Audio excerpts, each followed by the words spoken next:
जय हिंद दोस्तों, welcome my capital coaching centre. आज हम अंग्रेजी में क्रिया के बारे में जानेंगे। कल सब्जेक्ट और ऑब्जेक्ट के बारे में जाने थे। आज उसके आगे टॉपिक हम इंग्लिश का लेकर आए हैं, verb, main verb, auxiliary verb. तो सबसे पहले सभी विद्यार्थी अपना अपना कॉपी निकाल लीजिए और नोट करते चलिए। तो चलते हैं, क्रिया के बारे में जानते हैं। क्रिया जिस शब्द से किसी काम को करने या होने का पता चले उसे वर्ब कहते हैं। यह हिंदी वाक्य के अंत में रहती है। एग्जाम्पल, राम घर जाता है। यहाँ पर अंत में जाता है आ रहा है, इसलिए जाता है वर्ब कहलाएगा। दूसरा एग्जाम्पल, तुम पुस्तक पढ़ते हो। यहाँ पर अंत में पढ़ते हो आ रहा है, तो आपका पढ़ते हो वर्ब कहलाएगा। और थोड़ा सा हम देखेंगे इंग्लिश में। राम घर जाता है का जब अनुवाद इंग्लिश में कीजिएगा तो राम गोज टू हाउस। यहां पर आपका जो वर्ब होगा गोज होगा। और यू रीड अ बुक, तुम पुस्तक पढ़ते हो। इसमें आपका इंग्लिश सेंटेंस में देखिएगा तो जो वर्ब होगा रीड कहलाएगा। अर्थात हम जब हिंदी वाक्य की बात करेंगे तो क्रिया अंत में मिलेगा और इंग्लिश सेंटेंस की बात करेंगे तो क्रिया बीच में मिलेगा। तो इसको थोड़ा आप लोग ध्यान से देखिएगा और इसको समझना है। तो कल हम बताए थे, फिर से हम 2-3 वीडियो तक रिपीटिंग करेंगे कि सब्जेक्ट कहाँ रहेगा, ऑब्जेक्ट कहाँ रहेगा, वर्ब आपका कहाँ रहेगा, मेन वर्ब कैसे पहचानिएगा, ऑक्सिलरी वर्ब को कैसे पहचानिएगा। तो चलते हैं, फिर हम रिपीट कर देते हैं। सब्जेक्ट आपका शुरू में, ऑब्जेक्ट बीच में और वर्ब अंत में। ये जो आपका तीनों दिमाग में डाल लीजिएगा अच्छा से।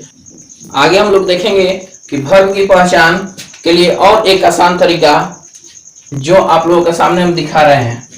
जैसे इंग्लिश सेंटेंस हम राम ईट्स ए मैंगो लिखा, तो सब्जेक्ट के बाद हमेशा दिमाग में डाल लीजिएगा कि सब्जेक्ट के बाद आपका राम सब्जेक्ट हो गया, इसके बाद हमेशा आपका वर्ब ही आता है। तो अंग्रेजी सेंटेंस में आपका वर्ब पहचाना अब तो आसान हो गया होगा, क्योंकि सब्जेक्ट जो है राम है और इसके बाद हमेशा जो आएगा वो वर्ब ही कहलाएगा। इसके साथ आगे हम देखते हैं मेन वर्ब, मुख्य क्रिया के बारे में। जिस क्रिया के अंत में ना लिखा रहे तथा कार्य करने का बोध हो उसे मेन वर्ब कहते हैं। जैसे पढ़ना, टू रीड, हंसना, टू लाफ, लिखना, टू राइट, खाना, टू ईट, पढ़ाना, टू टीच, जाना, टू गो। अगर हिंदी में हम देखें तो पढ़ना ना है, हंसना ना है, लिखना में ना है, खाना में ना है, पढ़ाना में ना है, जाना में ना है। तो वैसी क्रियाएं जिसके अंत में ना हमको दिख जाए वह आपका मेन वर्ब कहलाता है। इसके साथ और एग्जांपल हम देखते हैं। तुम पुस्तक पढ़ते हो। यदि आपसे कोई पूछे कि इसमें मेन वर्ब कौन होगा तो देखिए पढ़ना, पढ़ना आपका मेन वर्ब कहलाएगा। तो हम लोगों को यही समझना है कि सब्जेक्ट आपका शुरू में रहेगा, ऑब्जेक्ट हिंदी वाक्य के बीच में और क्रिया हिंदी वाक्य के अंत में रहता है।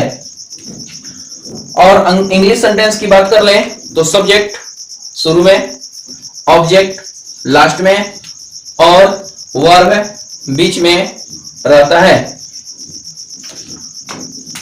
आगे हम लोग मुख्य क्रिया के 2 टाइप्स होते हैं, 2 प्रकार होते हैं, उसके बारे में जानेंगे। जो पहला सकर्मक क्रिया और दूसरा अकर्मक क्रिया होती है। इंग्लिश में सकर्मक क्रिया को ट्रांजिटिव वर्ब बोलते हैं और अकर्मक क्रिया को इनट्रांजिटिव वर्ब बोलते हैं। तो चलिए आगे ये दोनों टाइप्स के बारे में हम लोग जान लेते हैं। तो मेन वर्ब के दो टाइप्स होते हैं, सकर्मक और अकर्मक। सकर्मक का ट्रांजिटिव वर्ब और अकर्मक का इंट्रांजिटिव वर्ब इंग्लिश होता है। तो ट्रांजिटिव वर्ब जिस क्रिया के साथ कर्म रहे सकर्मक या ट्रांजिटिव वर्ब कहलाती है। एग्जाम्पल, खाना टू ईट, पढ़ना टू रीड, लिखना टू राइट। अर्थात कोई भी हिंदी सेंटेंस आएगा तो ये आपके सामने जो खाना, पढ़ना, लिखना यदि आए तो इसके साथ कर्म रहेगा। जैसे राम आम खाता है, राम आम खाता है, यहां पर अर्थ निकल जाता है कि राम जो है आम खाएगा, तो आम आपका कर्म हुआ, ऑब्जेक्ट हुआ।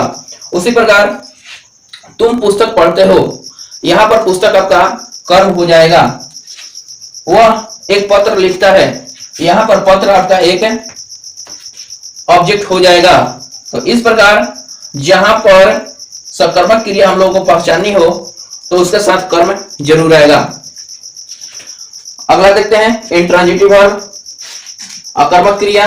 जिस क्रिया के साथ कर्म न रहे उसे अकर्मक क्रिया कहते हैं। जैसे कूदना, जंप, पता नहीं है कि कहां पर कूदना है, जैसे कि हम लोग को पता ही नहीं चल रहा है कि कहां पर कूदना है, तो इसके साथ कर्म आपको नहीं आ सकता है। जैसे आप कितना भी प्रयास कीजिएगा तो क्या आप सेंटेंस बना सकते हैं, वह कूदता है, तो किस लिए कूदता है इसका तो अर्थ स्पष्ट नहीं है, इसलिए कूदना आपका अकर्मक क्रिया कहलाएगा। रोना, सोना, हंसना, यदि हंसने की बात करें तो किस विषय में हंस रहा है वो पता नहीं है, क्या सोच रहा है इसलिए वो पता ही नहीं है, इसलिए हंसना, सोना, रोना, कूदना अकर्मक क्रिया कहलाएगा। तो उम्मीद करते हैं सकर्मक और अकर्मक अब आप लोग आसानी से पहचान जाइएगा। यदि हमारा वीडियो अच्छा लगे तो शेयर, सब्सक्राइब और कमेंट जरूर करते रहिएगा। हाँ, एक बात और ध्यान में आप लोग डाल लीजिएगा कि जितने भी आप लोगों के सामने पढ़ा रहे हैं कम से कम कॉपी पर नोट बनाते चलिएगा, क्योंकि बार बार हम बोलते हैं कि जब तक आप नोट नहीं बनाइएगा तब तक आपका इंग्लिश समझ में आएगा तो, लेकिन बहुत कम आएगा। नोट बनाने से फायदा होता है, जिसके कारण आप लोग सभी नोट बनाते चलिएगा। अब देखते हैं ऑक्सिलियरी वर्ब। ऑक्सिलियरी वर्ब सहायक क्रिया, वैसी क्रियाएं जो मुख्य क्रिया को विभिन्न रूपों में सहायता करती है, अर्थात अलग अलग रूपों में सहायता करती है, ऑक्सिलियरी वर्ब कहते हैं। एग्जाम्पल, राम ईमानदार है, राम इज ऑनेस्ट, यहां पर इज आपका ऑक्सिलियरी वर्ब कहलाएगा। तुम बहादुर थे, यू वेयर ब्रेव, यहां पर वेयर आपका ऑक्सिलियरी वर्ब कहलाएगा। इसी प्रकार ऑक्सिलियरी वर्ब निम्न है, is, am, are, was, were, has, have, had, shall, will, should, would, can, could, etc। ये सभी आपका मुख्य क्रिया को किसी न किसी रूप में सहायता करती रहती है, जिसे हम ऑक्सिलियरी वर्ब कहते हैं। अब हम लोग फिर वही 5 बातें हम रिपीट कर दे रहे हैं आपके सामने, 5-6 एग्जाम्पल रखकर subject, verb, main verb, auxiliary verb, इस सभी के बारे में अच्छी तरीका से हम लोग जानेंगे। निम्नलिखित हिंदी अनुवाद में subject, object, main verb, verb एवं ऑक्सिलियरी वर्ब की पहचान करें।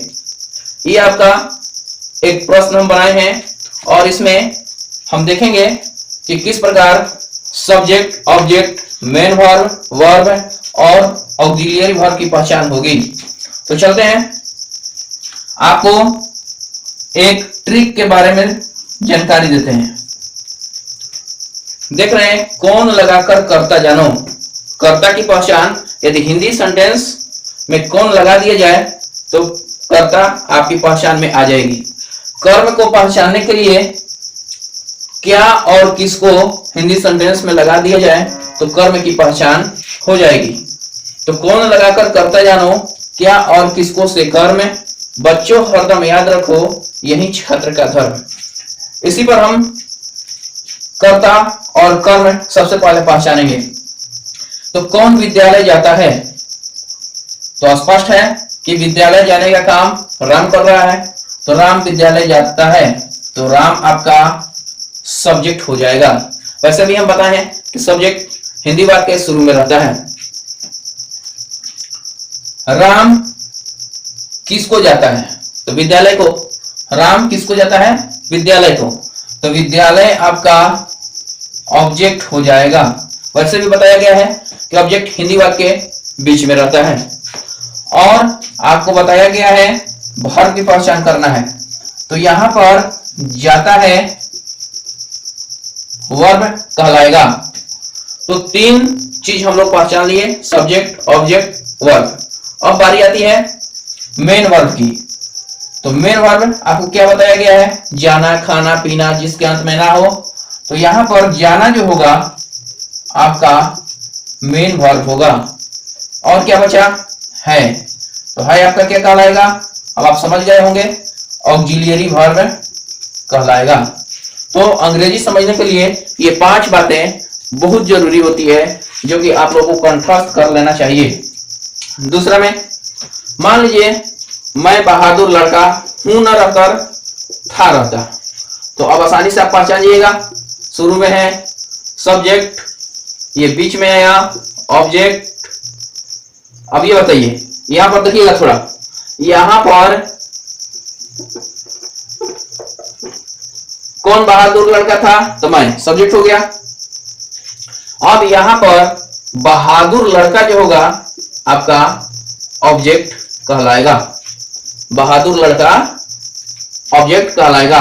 और था क्या कहलाएगा, ऑक्सिलियरी वर्ब। यहां पर मेन वर्ब नहीं है।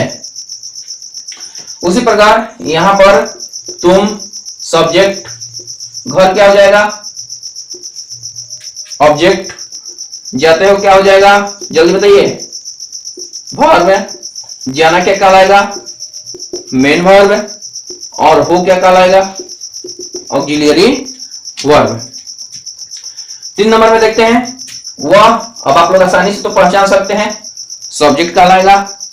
एक लड़का यहां पर ऑब्जेक्ट होगा, और है क्या कहलाएगा, ऑक्सिलियरी वर्ब। इसमें भी मेन वर्ब नहीं है को यहां पर वर्ब कह सकते हैं या ऑक्सिलियरी वर्ब, ये तो आपका है ही है। अब यहां पर राम का भाई मेरा दोस्त है, कौन मेरा दोस्त है, तो राम का भाई, ये आपका सब्जेक्ट होगा।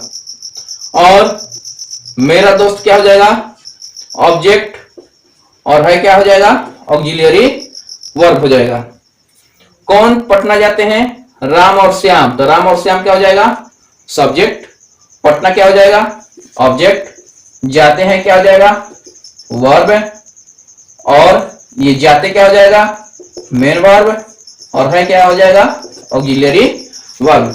तो उम्मीद करते हैं ये आपके सामने 6 अनुवाद दिए, और 6 अनुवाद पर हमने एक प्रयास किया कि ताकि सभी आपका समझ में आ जाए। Subject, object, main verb, verb, auxiliary verb, ये समझ में यदि आ जाता है तो इंग्लिश आपके लिए बहुत इजी हो जाएगा, बहुत आसान हो जाएगा। तो फिर मिलते हैं नेक्स्ट वीडियो में। यदि हमारा वीडियो अच्छा लगे तो सब्सक्राइब अवश्य कीजिएगा, क्योंकि धीरे धीरे आपका इंग्लिश का टॉपिक बढ़ता जाएगा। और वैसे विद्यार्थी जो 11th का मैथ पढ़ना चाहते हैं, तो बहुत जल्द आप लोगों के सामने हम 11th का मैथ लेकर आने वाले हैं, वीडियो के माध्यम से, ऑफलाइन के माध्यम से। हमारे यदि कोचिंग में आप पढ़ना चाहते हैं तो आकर एक बार अवश्य देखें।